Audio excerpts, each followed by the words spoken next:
مساء الخير على حسب قربك من خط الاستواء. من المعروف طبعا انك علشان تبدأ في مهنة التدريب او انك تطلع تحلل مباريات كرة القدم لازم تكون لبست تيشيرت وفانيلا قبل كده.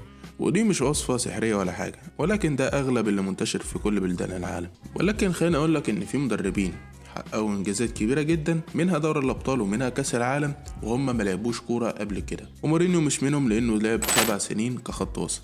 فانا احمد ثابت، وفي الحلقه دي هنتعرف على اشهر مدربين كره القدم اللي ما لعبوش كوره قبل كده.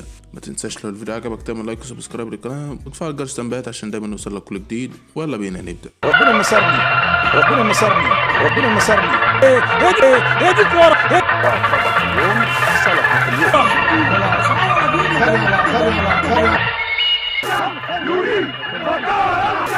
يريد ليوناردو جارديم، وبدأ يتشهر في العالم عن طريق أولمبياكوس. بعد كده خد فرصته مع نادي موناكو، والنادي قرر ان هو يديله الفرصة انه يدرب، وبالفعل الراجل ما كدبش خبر وعمل جيل موناكو التاريخي بتاع 2017. فاكره انت لما وصل نصف نهائي دوري الابطال ساعتها وطلع استاذ التدريب نفسه اللي هو جوارديولا، اكتشافاته برناردو سيلفا وكيليان مبابي باكايوكو والكتير طبعا من اللعيبة، وكمان حقق لقب دوري ابطال اسيا مع نادي الهلال السعودي. كل اللي عمله ده وهو ما لعبش كوره قبل كده، فده طبعا يستحق انه يكون متواجد في حلقتنا النهارده.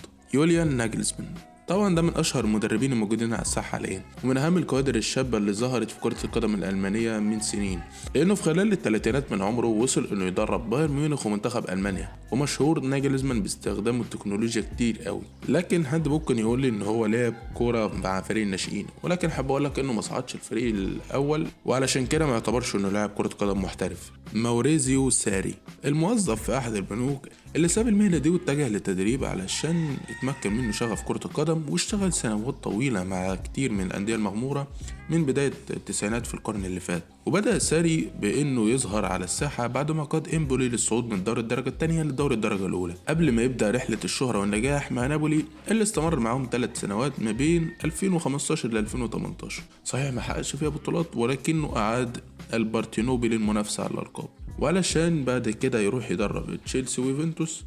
وصحيح كانت من أسوأ تجاربه، ولكنه حقق فيها بطولات برضه، وحاليا مستقر في نادي لاتسيو. كارلوس ألبرتو بيريرا، تخيل انك تكون في اهم بلد لكرة القدم وبلد المواهب مش عارف ايه، واللي ياخد بيك كاس العالم يكون هو مدرب ما لعبش كرة قدم قبل كده. انت متخيل الموضوع؟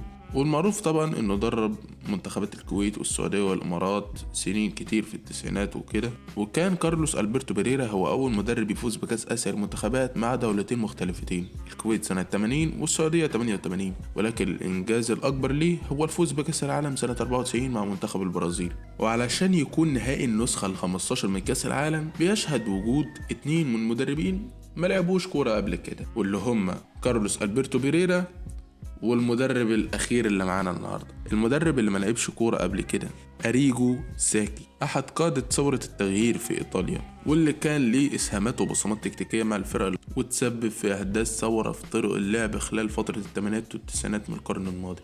قال لك للجماعة الطليان أنا مش جاي أدافع، أنا جاي ألعب كورة وأكسب برضه عادي. ومن أشهر المقولات بتاعته لم أصدق مطلقا أنه لكي تصبح فارسا يجب أن تكون خيلا أولا. ده اللي قاله ساكي عن إنه ما لعبش كورة قبل كده. وبعد ما ساب طبعا مهنته الأولانية اللي كانت تجارة الأحذية، ساكي كان شغوف بكرة القدم الهجومية، واتجه لتدريب نادي فوزنيانو المحلي لما كان عنده 26 سنة، واتنقل بعد كده من أندية مغمورة في إيطاليا ومش عارف ايه كده، لحد ما وصل إنه يدرب إي سي ميلان، واللي قادوا لقمة المجد المحلي والقاري خلال الفترة من 87 ل 91. وتولى ساكي مهنة تدريب منتخب إيطاليا من سنة 91 ل 96، وقادهم لوصافة كأس العالم سنة 94، وخد تجربة خارجية مع أتلتيكو مدريد من 98 99، واعتزل التدريب بعد فترة قصيرة مع بارما سنة 2001. دول أشهر مدربين كرة القدم اللي ما كانوش لعيبة سابقة قبل. لو الفيديو عجبك ما تنساش تعمل لايك وسبسكرايب للقناة علشان يوصلك كل جديد. أنا أحمد ثابت، والسلام عليكم.